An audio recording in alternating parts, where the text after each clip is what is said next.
Muchas gracias. Yo quería invitar a todos los que traigan su Biblia,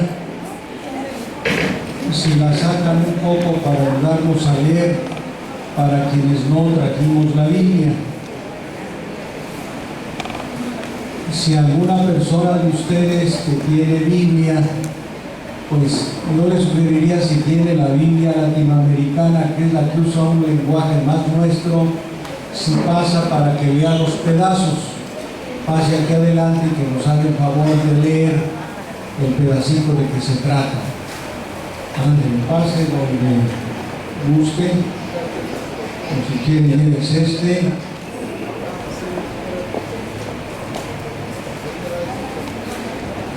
Ese para sí.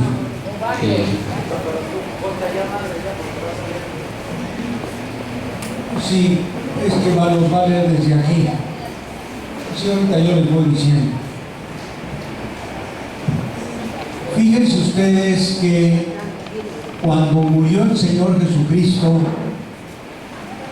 sus seguidores empezaron a salir, unos al norte, otros al sur, otros se fueron allá, dicen que por Europa, otros se fueron acá por la India.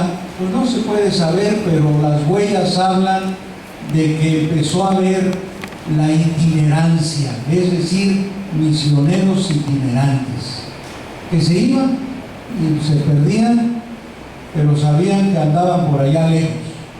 Pero ¿qué sucedió? Que poco a poco se fueron acabando los misioneros que conocieron a Jesucristo, los que entendieron eso de váyanse por todo el mundo y anuncien la buena noticia del reino.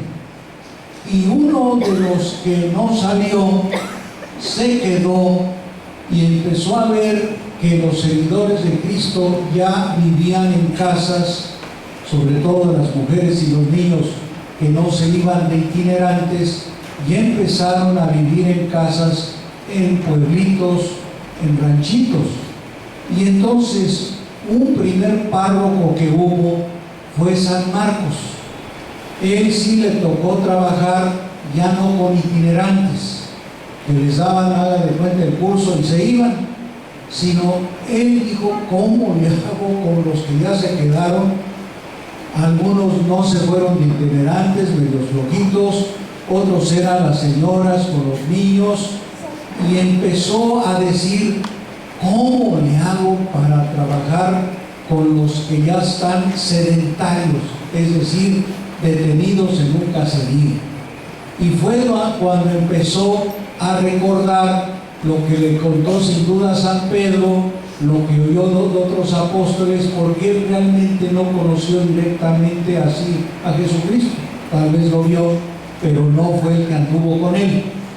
Y fue cuando empezó a decirnos en su evangelio no qué dijo Jesucristo, sino cómo le hizo. Entonces nosotros que estamos ya aterrizando en cómo, vamos a leer el evangelio de Marcos, pedacitos que nos va diciendo, miren, aquí el primer paso que dio Jesucristo y yo le estoy haciendo la lucha es este, el segundo fue este otro, el tercero este. Y casi todos los que estudian San Marcos dicen que fueron 6 pasos. Por eso yo les invito, si tienen una hoja en blanco o aunque esté ocupada por un lado, vamos a hacer 6 pedacitos así. Les invito a que doblen la hoja a la mitad. Vamos a la mitad. Quedan 2 lados igualitos. Cada lado lo vamos así a tratar, no partir, sino nada más doblar. Vamos a hacer que en cada lado haya 3 secciones. Hagan de cuenta, yo ya doblé mi pedazo, 3 secciones de un lado y luego 3 secciones de otro. Así, 3 más o menos iguales para que quede bien. Ya que doblé, vuelvo a abrir mi hoja y ya más o menos están señalados 6 lugarcitos donde yo voy a ir escribiendo. Pues para que así sean 6 segmentos, 6 pedazos paralelos, de ser posible casi iguales para que me quepa alguna letra. Y ahorita vamos a ocupar de la mitad de la hoja para arriba para leer las palabras que usa el primer párrafo que hubo. ¿Cómo creyó él y vio que hizo Jesucristo?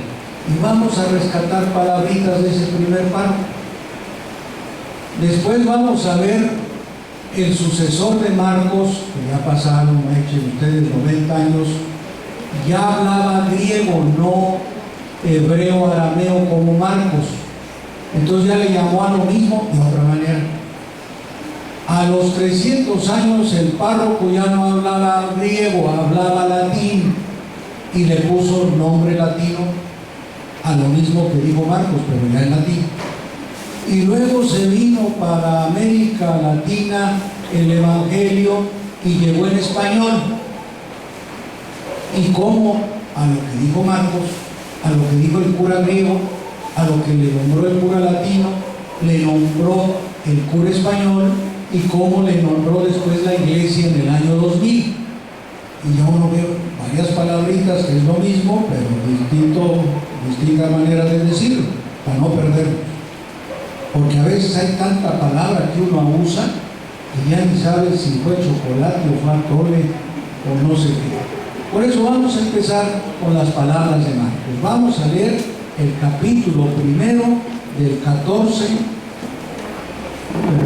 el capítulo primero del 21 al 28. Vamos a oírlo con atención la primera vez y luego la segunda vez. Y ya en la segunda vez yo les pregunto, a ver si le agarramos a las 3 o 4 palabras que Marcos usó para decir lo primero que hizo Jesucristo cuando empezó a trabajar en la parroquia de él, que fue allá a Palestina, y fue concretamente Cafarnaúm y la zona del lago. Fueron estas cosas. ¿Quiere leer? Uno del capítulo del 1, del 21 al 28. Jesús enseña y sana a un endemoniado. Llegaron a Cafarnaúm y Jesús empezó a enseñar en la sinagoga durante las asambleas del día sábado.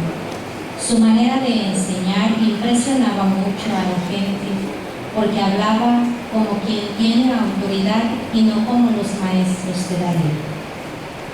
Entró en aquella sinagoga un hombre que estaba en poder de un espíritu malo y se puso a gritar: ¿qué quieres con nosotros, Jesús de Nazaret? ¿Has venido a destruirnos? Yo sé que tú eres santo de Dios. Jesús le hizo frente con autoridad: cállate y sal de ese hombre. El espíritu impuro, revolcando al hombre en el suelo, lanzó un grito tremendo y luego salió de él.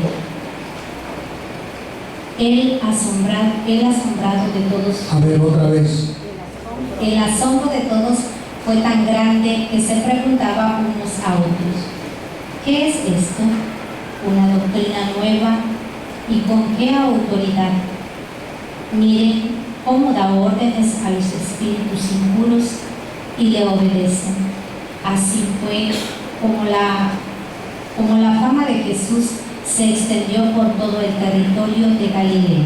Vamos a repartirlo otra vez. Dicen que llegó Jesús a una sinagoga y dice que empezó a enseñar.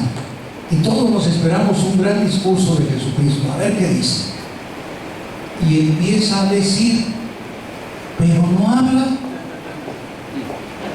Y dice que hablaba, y dice, no, pues que ya empiece a hablar, amados hermanos, en el corazón mío. No hablaba. Y lo peor que dice es que no habló y tenía autoridad. Y que no habló y enseñaba mejor que el párroco anterior. Y eso no, pues ¿cómo lo hizo? No hablaba, no lo quiere otra vez. Ya ve que eran 2 veces. Nada más fue la introducción para meterlos a la sinagoga.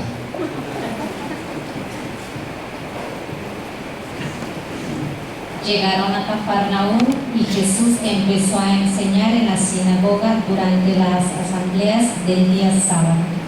Su manera de enseñar impresionaba mucho a la gente porque hablaba como quien tiene autoridad y no como los maestros de la ley. Entró en aquella sinagoga un hombre que estaba en poder de un espíritu malo y se puso a gritar: ¿Qué quieres con nosotros, Jesús de Nazaret? ¿Has venido a destruirnos? Yo sé que tú eres el Santo de Dios. Jesús le hizo frente con autoridad: cállate y sal de ese hombre. El espíritu impuro, revolcando al hombre en el suelo, revolcó al hombre en el suelo y lanzó un grito tremendo y luego salió de él. El asombro de todos fue tan grande que se preguntaban unos a otros: ¿qué es esto? Una doctrina nueva, ¿y con qué autoridad? Miren cómo da órdenes a los espíritus impuros y le obedecen. Así fue como la fama de Jesús se extendió por todo el territorio de Galilea. A ver, ¿cómo enseña? ¿Cómo habla? Con autoridad, así, cállate. Así es autoridad. ¿Cómo hablaba? Sí, como quien tiene autoridad. ¿Y cómo le hacía? Para tener autoridad de la buena. Dice que entró un endemoniado y que le empezó a gritar re feo. Y él le dijo: cállate. Y que se revuelca lo que haya sido y que allí quedó aquel muchacho, lo que haya sido, tranquilo. Y la gente dijo: ay, pues se les puede, ¿eh? No habló nada. Pero, ¿qué hizo? ¿Sí? ¿Qué hizo? Vamos a ver las palabras que dice Marcos porque nos vayan a ayudar. ¿Qué dice que pasó después de que lo dejó tranquilo al endemoniado? ¿Qué dice? ¿Qué palabras usa Marcos? Vaya, no traen el libro de la Biblia, pero quien lo tenga la Biblia, díganos qué dice ahí. No, ¿qué dice ahí? Dice que la gente se quedó con la boca abierta, asombrada. ¡Wow! ¿Qué más otra palabra usa? ¿Qué es esto? Este señor cura y habla de otra manera. No mueve la boca, pero ¿cuántos hechos hace? ¿Qué otra palabra usa Marcos? Una doctrina nueva. Una nueva doctrina llegó aquí a la zona. El que hablaba era bien hablador, pero no hacía nada. ¿Y qué otra palabra usa? Empezó a tener buena fama. Y su fama se conoció hasta tus fronteras. Fíjense, dice uno: entonces lo primero que debemos hacer en un cómo concreto es más obras que palabras, más hechos que lengua. Dice uno, esto es interesante. Entonces no se trata de que yo voy al querigma, calma, sí, ya llegarás, pero lo primero es qué está haciendo tu parroquia, calladita la boca en algo que tiene a la gente muy preocupada, como es un endemoniado, como es una realidad que aquí tienes, desempleo, que te está causando más diablitos, narco, migración, que te está causando dolores en las familias. ¿Qué está haciendo tu parroquia? No me hables, dime qué hace, y verás que la fama de tu parroquia va a empezar a decir: ahí sí están haciendo algo. Y vas a ver que la gente va a decir: esta parroquia es de otra manera. Esta parroquia de veras sorprende, causa asombro, causa simpatía, causa admiración. En unas traducciones dice estupor. Entonces viene el párroco griego, ya se muere San Marcos, con el tiempo ya son griegos los católicos, y le puso el griego, dice, ¿cómo le llamaría a esto? Donde una parroquia con hechos muestra que cómo es el mensaje de Jesucristo, y le puso al nombre. ¿Qué les parece si en la primera de arriba ponen algunas de las palabras? En la primera columnita, ¿se acuerdan que doblamos la hoja? Ponen asombro, causar admiración, causar buena fama, que la fama se extienda, causar sorpresa, causar estupor, la que busquen, pero ahí lo ponen. ¿Por qué? Porque el párroco griego no hablaba hebreo y le puso el nombrecito en griego y le puso cuál es el hecho que sin palabras impacta a la gente. Le puso martiría. El mártir era el que más gente convertía, y no hablaba, nada más lo golpeaban, no hablaba, pero le decían, si le echas incienso aquí al dios Zeus, ya, y le ponían el incensito, lo que haya sido, y no lo soltaban, y le metían por atrás y por delante lo que fuera, y el desgraciado no hablaba, pero con el hecho los demás quedaban impactados y decían, híjole, este sí tiene algo que impacta, que causa asombro, que causó fama. Los mártires son los más conocidos de la antigüedad. Cambiaron el párroco, ya hablaba latín, y dijo, ¿cómo le llamo en latín a esto? Bien pelado el párroco, ¿verdad? Bien pelado, dice, este tipo, esta mujer sí tiene testimonios. Claro, es que tiene testimonios. Y le llamaron testimonio. Así es que cuando vean a alguien que diga, qué buen testimonio da este, pues es que tiene testimonio, ¿no? Tiene testimonio. Es un señor cura que hace la lucha, pues para emborracharse. Es un señor cura que le gustan todas las mujeres y las más bonitas igual que a todos, pero dice, testimonio, pues sí, es que yo también tengo, pero los otros son mejores. Calmado. Testimonio que sale a ciertas cosas donde con toda calma se muere alguien, la gente va con él, aunque no crea que sea de religiosidad popular, un tipo increyente, para decir, no le echaba a mi mamá, no le reza a mi mamá. Y miren, el día del muerto la gente da dinero y se le antoja a uno porque está llenita la cazuela, y dice, vamos a regalárselos a la familia del difunto para que se ayuden en el sepelio. Los sepelios son caros. Pase quién es el que coordina los gastos del muerto. Señor, la comunidad le da esto con mucho gusto.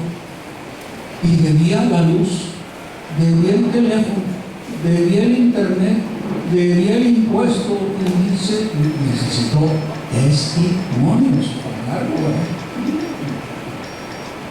testimonio. Luego vino el español. Pues ya ven, testimonio, no entiende uno mucho qué es, ¿verdad? Porque dice, esa señora, ¿cuánto testimonio da? Y dice uno, ¿qué camina de lado? ¿Qué? No entiende uno la palabra. En español se dice de varias maneras: pastoral social,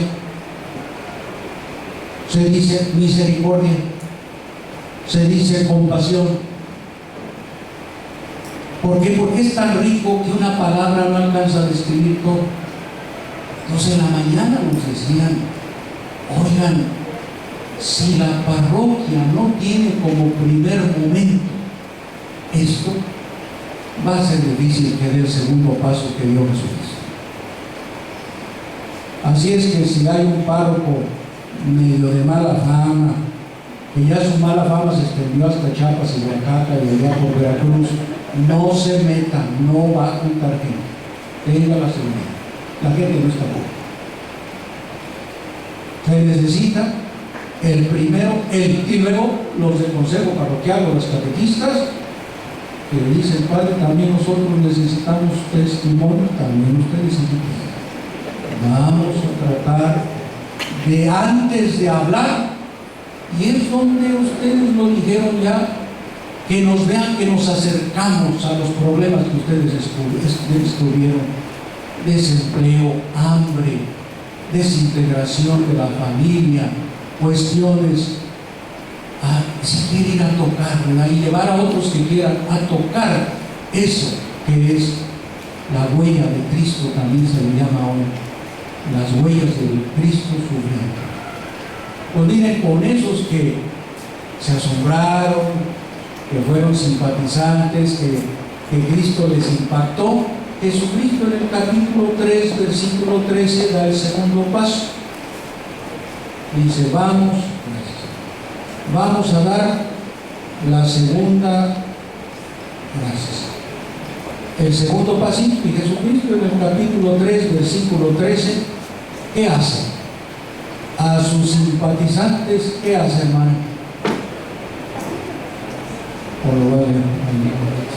Capítulo 3, versículo 13, ¿qué hace con los simpatizantes, admiradores? Vamos a escuchar.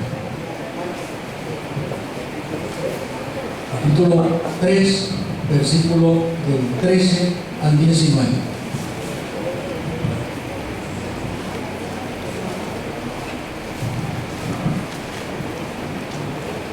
Jesús subió al monte y llamó a los que él quiso y se reunieron con él.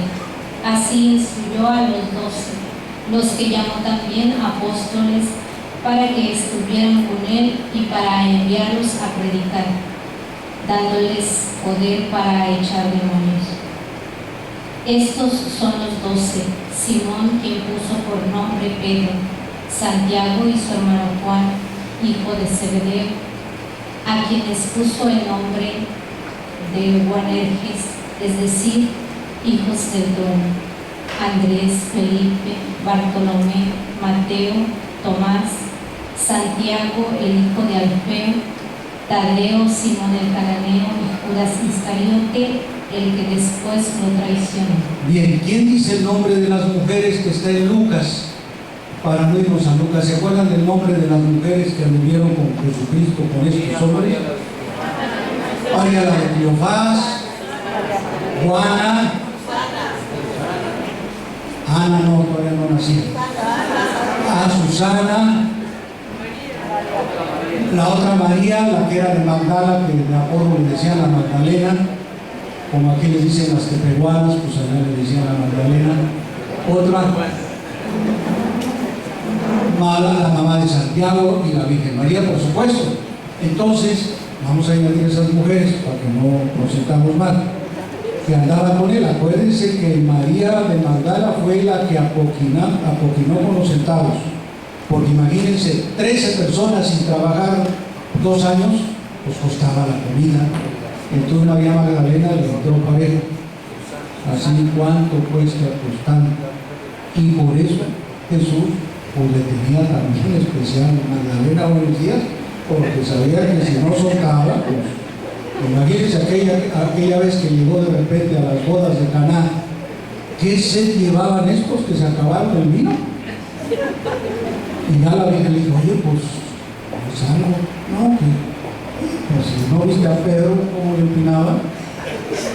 O sea, tenemos que imaginarnos que allí Magdalena impulsó mucho la vida de este grupo con sus sentimientos. Bien, esta etapa yo creo que ya todos le ponemos nombre. ¿Cómo le podemos llamar? Ya que tengo simpatizantes, entonces me doy cuenta quién ya merece ser, ¿cómo le podemos llamar? ¿Qué hizo Jesucristo aquí? Llamar, convocar. ¿Cómo se dijo en griego llamar y convocar? Se dijo eclesía. Hay que hacer la eclesía, es decir, el grupo de seguidores, la eclesía.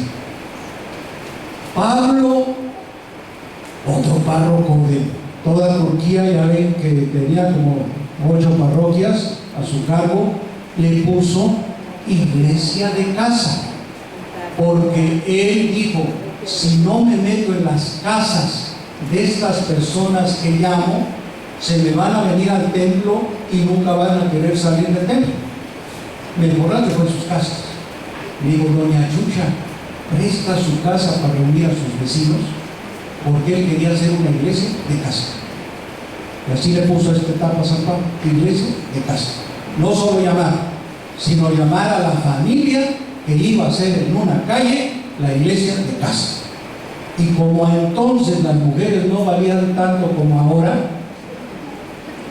agarraba siempre al padre de familia. Hoy día, si quieren agarrar al padre de familia, no le entra al principio, le da miedo, le da vergüenza, porque piensa que es de mujeres. Pero con el tiempo entra. Pero no se olviden, agarren iglesias de casa, es decir, hagan de casa una iglesia. Entonces, para eso hay que salir del templo. Y aquí tiene que decirle al señor cura: señor cura, no quiere salir del templo, yo lo llevo a una familia de mi calle que nos puede prestar su casa para reunirnos los vecinos. Y el señor cura puede decirle: la que la vas a prestar eres tú. Entonces en la mañana hablaban del consejo parroquial. ¿Saben quién está en el consejo parroquial en este plan? Quien ya prestó su casa. Porque si no, ¿para qué quiere una que está metida junto conmigo en el templo? Pues los dos nos quedamos en el templo, yo celebro la misa, ella me ayuda y ya. Yo celebro el bautizo y él en el templo me da la plática prebautismal. Pues ni siquiera lo saqué a su casa para allá juntar gente y que allá reciba la plática prebautismal. Para que vean que allá también se habla de Dios, no solo en el templo con Torres. Y Pablo en eso fue iglesia de casa, le añadió iglesia de casa y iglesia de familia, porque en griego se dice igual casa que familia. Entonces, ¿qué pasa? Que así estuvo siempre. Fíjense que el Filemón todavía dice en la carta de Filemón que su no sé qué pariente había prestado la casa, y era Filemón. San Jerónimo, que escribe por el año 400, dice que todavía había casas que eran iglesias de casa. Entonces aquí viene la pregunta: en mi parroquia, ¿cuántas iglesias de casa tenemos? Pueden ponerle ahí en la, ya ven que les dije que abajo pusieran ustedes cuántas iglesias de casa hay. Algunas dirán: no, Francisco, en mi parroquia solo la única iglesia es el templo parroquial. No, pues te vas a quedar con muy poca gente y con los mismos. Tienes que salir a las casas. ¿Cómo anda la misión por aquí? Eso es la misión continental. ¿Cómo le hace uno? Vaya, no que todos le hagamos así. Fíjense que el señor cura tiene en un mes 32 iglesias de casa. Le da cada día de lunes a viernes, porque el sábado y el domingo pues está más metido en el templo, natural.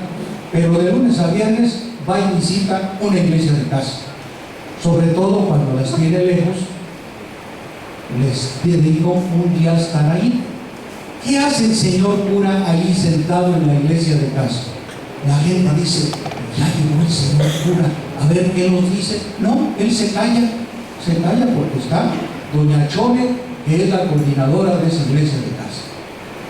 Y la gente le pregunta, porque lo ven a uno: padre, fíjese que doña Chole no supo contestarnos hace 8 días, no nos contesta usted. uno no les contesta porque desprestigia a doña Chole, ¿verdad? ¿Cómo voy a saber yo más que doña Chole? O si yo lo hablo, descredito a doña Chole. Doña Chole, ¿por qué no estudia con su grupo eso que pregunta? Vamos a hacer, padre. Qué chiste que no se los diga, ¿verdad? Mejor. Piénsenle.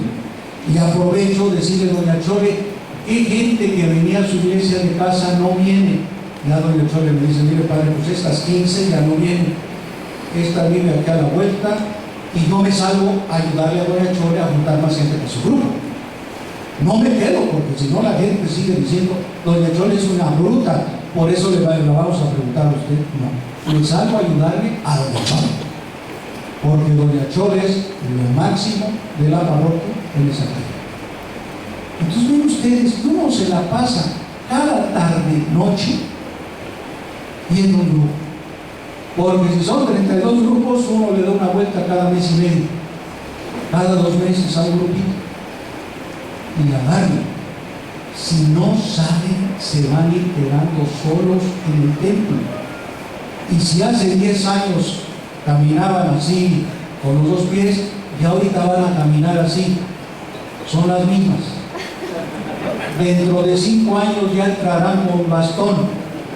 Las mismas. Y dentro de 10 años ya empezarán a decir cuántas ya se han ido. Ya se fueron 5 y quedan 2. ¿Por qué? Porque no generaron iglesia de casa. Ahorita el camino es la iglesia de casa al estilo de San Juan, que fue un párroco de lo mayor que ha tenido esta historia. Llegan aquí a México y traen, acuérdense, la estación, y todos los frailes salían a las estaciones misioneras. Y la iglesia de los primeros años en México creció gracias a que el fraile no se sentaba en su parroquia, andaba para arriba y para abajo. Bien, y luego hizo Jesucristo, ya que tenía al grupo. Pregunta, ¿me voy dando a entender o hay alguna pregunta antes de seguir? Bien, ¿qué hizo Jesucristo? Fíjense que lógico que Pedro, acuérdense de Pedro que dijo, Señor, ya que tienes poderes, no vienes a mi casa para que me alivies a la suegra. No, era muy interesado de Pedro, no, nada dijo, Señor, te voy a llevar a aquellos gentes que necesitan más que yo. Vamos a que los discípulos, ¿no? Él. Van a ver los que forman el círculo del sacerdote, a veces quieren el favorcito, ¿verdad? Quieren el favorcito, sacar reja. Entonces Jesucristo aclara capítulo 3, versículo 31. ¿Nos quiere leer? Capítulo 3, versículo del 31 al 35. ¿Qué dice? Si quiere desde ahí, porque aquí está el micrófono. Bueno. Entonces llegaron su madre y sus hermanos, se quedaron afuera y lo mandaron a llamar. Como era mucha la gente sentada en torno a Jesús, le transmitieron este recado: tu madre, tus hermanos y tus hermanas están fuera y preguntan por ti. Él les contestó: ¿quiénes son mi madre y mis hermanos? Y mirando a los que estaban sentados a su alrededor, dijo: estos son mi madre y mis hermanos, porque todo el que hace la voluntad de Dios es mi hermano, es hermano mío, y hermana es mi hermana y mi madre. Fíjense qué bonito. Jesucristo acaba por el apellido. Llegó su mamá, y un montón de gente, llegó su mamá y sus parientes y le dijeron: ahí está tu mamá. Imagínense si Jesucristo dice: pásela. Don Pancho no le deja lugar a mi mamá. No, los deja afuera. A sus parientes también afuera. Y toda la gente, pero ¿qué? Su mamá. Y Jesucristo dice: en adelante, los apellidos ya no valen. En la familia cristiana, aquel que escucha la palabra y la cumple es mi hermano, es mi madre, es mi familia. Entonces esta mañana que usaban la palabra familia, me dio la impresión que todo el mundo pensaba en su familia, la Pérez Ochoa. Yo salvo a los Pérez Ochoa. No, tienes que brincar los Pérez Ochoa y formar familia con los Rodríguez Atilano, con los García Servín. Tú tienes que brincar tu apellido y sentir que la familia de aquel que está al lado de tu casa es tu familia. Con ellos vas a ser la familia de Dios, es decir, la iglesia de casa. Así es que si cada uno se agarra a su familia, nunca va a haber ayuda para los que no vienen. Entonces Jesucristo dice, me brincan el apellido, como yo lo hice cuando me dijeron que ahí estaba mi mamá y mis hermanos. Nada costaba haber dicho, por favor, se sientan aquí, padre, ¿quiere dejarle el lugar? Es mi tío. No, mi familia ha brincado. Se los comento porque en la mañana se escuchaba que de la familia empieza la transformación. Sí, pero de la familia al estilo de Jesucristo. Del grupo que se ha unido alrededor del Señor a escuchar la palabra y a ponerla en práctica. A partir de este momento entra la parte más larga de Jesús. Fíjense que se agarra a los 12. No vamos a leer toda la Biblia de este pedacito. Se agarra a los 12 y andan con Él, viendo lo que Él hace, tocando la realidad que pisa, cómo trata a la gente. Es decir, lo que decíamos, se mete a que vean y luego les ayuda a juzgar. Vamos a poner solo los ejemplos que ustedes se saben. ¿Se acuerdan cuando iban caminando los apóstoles y Jesucristo iba adelante platicando con otros? Y la mamá del Zebedeo, de los hermanos, me dio la plática. Y ya que se muera Jesús, ¿quién queda de fregón con ustedes? ¿Quién? Y empezaban a discutir. No, pues que tal vez fulano, todo mejor. Y se fue quedando Jesucristo. Fíjense de lo que oyó Jesucristo. Se fue quedando, se le emparejaron y les dijo, ¿de qué venían a hablar en el camino? No, pues señores, mira que. Y Jesucristo, que sabía que no le iban a decir de qué, porque les daba pena, dijo, fíjense que en las naciones sí se dan cuenta que los reyes maltratan a su gente, ¿no? Que los tratan para abajo, ¿no? Sí. ¿Qué no se hace entre ustedes, hombre? Ya viene el juicio. ¿Qué no se hace entre ustedes? Sino aquel que sea el mayor, que sea el menor, aquel que sea el más, que sea el menos. ¿Qué no me han visto a mí? No, hombre, pues. Acuérdense de otra ocasión, son textos que estoy tomando. Decían que Jesús vio que una viuda estaba echando una limosnita ahí en el centro, una viuda del templo. Y le dio el codazo a Pedro, ¿qué? La viejita, aquella. Bueno, mira. Y empezaron a ver a la viejilla que se metía así en su bolsita y veía, casi no salía nada, y salió y lo echó. Ver. Y Jesús juzga. ¿Saben? Es amigo de lo que le hacía falta. Más valiosa su limosna. O sea, Jesús empezó a darse cuenta que las parábolas eran largas, como que no le agarraban. Porque ya ven que decía una parábola y luego les decía, ¿entendieron? No, Señor. Dicen que se los llevaba aparte. ¿Qué no entendieron? No, Señor, pues que el sembrador que agarró la semilla, no entendí, y les explicaba otra vez. Y otra vez, entonces lo que optó fue, mejor vamos a que huelan, que toquen, que vean, que oigan, y sobre eso les doy la iluminación. O sea, el que llamamos hoy pues es grande, ver, juzgar, para que actúen distinto. En otra ocasión, fíjense que pues iban por el camino y Jesucristo traía un hambre como no tiene ni idea. Y ya ven que cuando anda hambre, la mano se enoja uno. Y dice que Jesucristo pasó y agarró allí no sé qué, una plantita a ver si tenía algo y no tenía nada. Y dice que se mojó. Y que hasta dijo, ¿verdad?, que no es más fruto, como diciendo. Y que al regreso Pedro se fijó a ver si tenía fruto y dijo, aquí ahora no tiene nada. Vemos a un Señor que siente, que tiene hambre, que llora, que palpa, que toca, que le huele. Y dice uno, a veces yo párroco y mi grupo tenemos que sentir, lo dijo una persona en la mañana, si no sentimos, no reaccionaremos.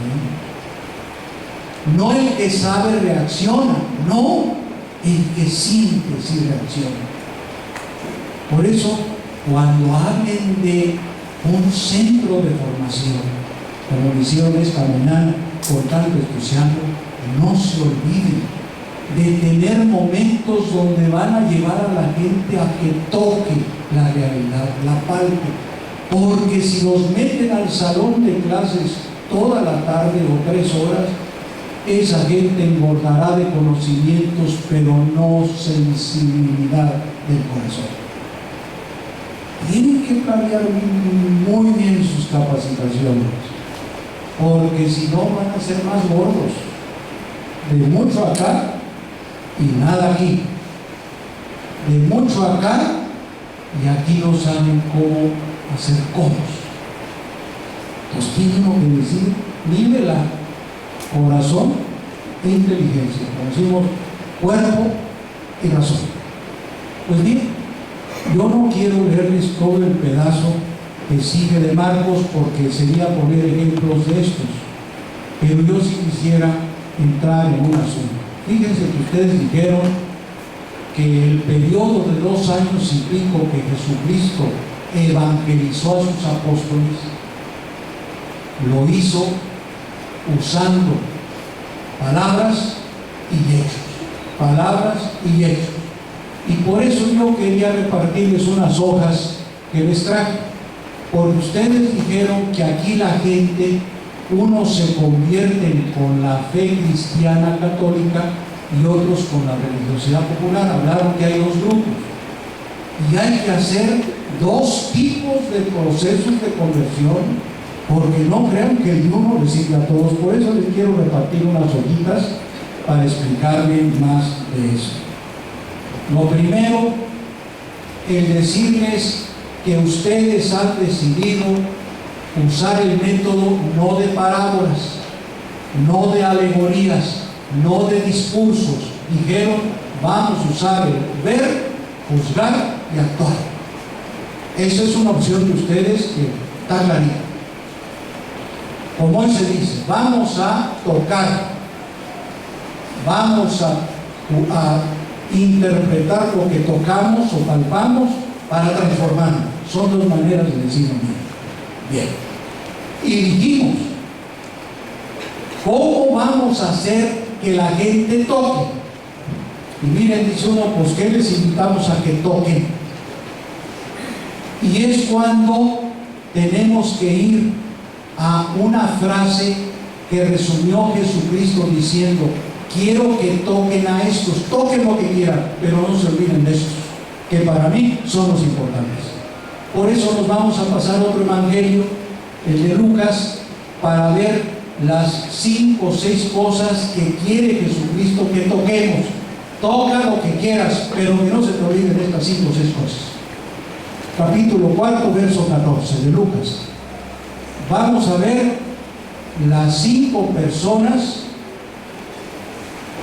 5 o 6, ahorita veremos, que Jesucristo dice que hay que ver, que hay que tocar, que hay que palpar. ¿Quiere pasar, hermano? Capítulo 4, verso 14.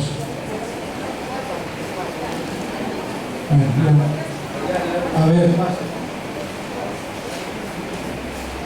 vamos a ver las personas que hay que tocar antes que nada, porque fue lo que Jesucristo dijo, me los toca.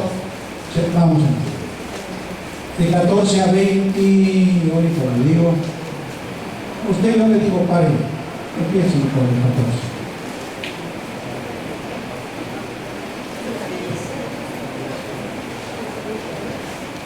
Jesús volvió a Galilea con el poder del Espíritu y su fama corrió por toda aquella región, enseñando en las sinagogas a los judíos. Todos lo alababan. Llegó a Nazaret, donde se había criado, y el sábado fue a la sinagoga, como era su costumbre. Se puso de pie para hacer la lectura, y le pasaron el libro del profeta Isaías. Jesús desenrolló el libro y entró en el pasaje donde está escrito: el Espíritu del Señor está sobre mí. Él me ha ungido para llevar las nuevas noticias a los jóvenes, anunciar la libertad a los cautivos y a los ciegos que pronto van a ver, para poner en libertad a todos los oprimidos y proclamar el año de gracia del Señor.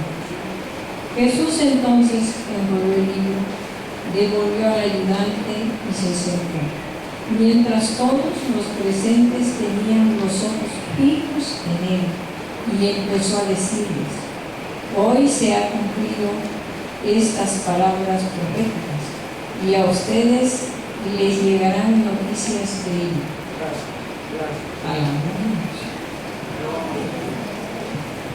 Bien, ¿cuáles son las personas que dijo Jesucristo? Por favor, a esos no me los olviden, porque yo, mi programa de trabajo, que ahorita leo en esta sinagoga, y que lo tomé del profeta Isaías, así es que viene de antes, y yo lo reasumo, lo retomo. ¿Cuáles son las 5 personas que dice que se va a dedicar? La primera, pobres. La segunda, cautivos. ¿Quién es un cautivo, perdón? Preso, que está esclavizado. Mi esposa, pues yo la tengo encerrada, ¿verdad? La tengo cautiva, amarrada. La tengo amarrada. ¿Quién otro ahorita es cautivo aquí en el rumbo de ustedes, además de las señoras? El alcohólico. ¿Otro? El drogadicto. No, los jóvenes no. Los jóvenes están en plenitud de libertad, la cosa es lo que agarran. Otro cautivo, ancianos. Otro cautivo, el indígena. Otro cautivo. Entonces uno, Señor, yo tengo que llevarle buenas noticias a esos y tratar de liberarlos. ¿Para qué le ando buscando? Tercer grupo, ya llevamos pobres y cautivos. El tercero, ciegos. ¿Quién es ciego por aquí? Pues los que dijeron en la mañana, dijeron: ¿cómo elegimos a ese señor de gobernador? Pues yo dije: aquí es puro ciego en Oaxaca, siquiera los de Veracruz medio despertaron, pero aquí la ceguera estuvo, porque aquí lo dijeron, ¿verdad? Ya ven que la señora se quejó y dijo: ¿dónde estamos? ¿Pero qué nos pasó? Quejándose, ¿verdad? Y todo el mundo le aplaudió y ya se ve que están de acuerdo. ¿Quién otro es ciego aquí en Oaxaca? A ver, ahí les voy. ¿No han visto al cieguito? Una caridad por el amor de Dios. Una caridad por el amor de Dios. ¿Cómo usted es ciego? No, pero con la mano. Siempre anda pidiendo. No es capaz de tomar sus riendas y decir: se acabaron las caridades de fuera. Yo agarro mi vida, agarro mi estado. Oigan, que cerca del 90% del dinero que entra a Oaxaca es de la federación. Háganme favor. Que ustedes no son capaces de construir por ustedes mismos su estado, que están viniendo de la federación, es decir, de otros que sudamos. Bueno, mira, mucha gente con usted, bueno, los que sudan. Oigan, eso, ¿qué le pasa a Oaxaca? Pues si le estamos dando. Y si echaran lista de qué estado es uno de los estados que más pide ayudas al extranjero, son ustedes, háganme el favor. Pues, ¿qué es? al cielo despiértalo, pues para que vea que tiene que solucionar su mundo. No siempre con la mano extendida. Perdonen, pero como que se me subió, pues. Por lo que vi en la mañana, que de veras oídos quejas, que dije, pues de veras que también aquí lo notan. Yo creía que era yo el único que lo notaba. Y luego les aplaudí. No lo hicieron así porque pues, son respetuosos. Pero, ¿qué pasa? Al ciego, ábrele los ojos. Y el mejor medio de abrirle los ojos es que vea, que toque, que palpe la realidad, que la interprete con la palabra de Dios y que actúe. Es de los pocos medios para abrir los ojos. No hay otro. ¿Por qué? Porque si enfrente de una iglesia de casas pones una coordinadora habladora, esa no sirve para nada, porque está aplastando más a la gente y le está evidenciando así. ¿Alguien sabe cuántos libros tiene la Biblia? Pues ya sabes que no saben, ¿para qué les preguntan? En cambio, si les dices, vamos a ver el índice y contamos cuántos libros hay que hay aquí. El índice está en la página 100. No se las busque ella, tome. No, déjalos que vean. Que dejen de ser ciegos. Entonces, el mejor coordinador en Oaxaca es el preguntón, el que no sermonea, el que no le dice a la gente la cosa, piensa. Y por eso les repartí unas hojitas. Pero al ratito vamos sobre ellas. ¿Cuál otro? Entonces ya llevamos pobres, cautivos, ciegos. ¿Otro? Oprimidos. Oprimidos.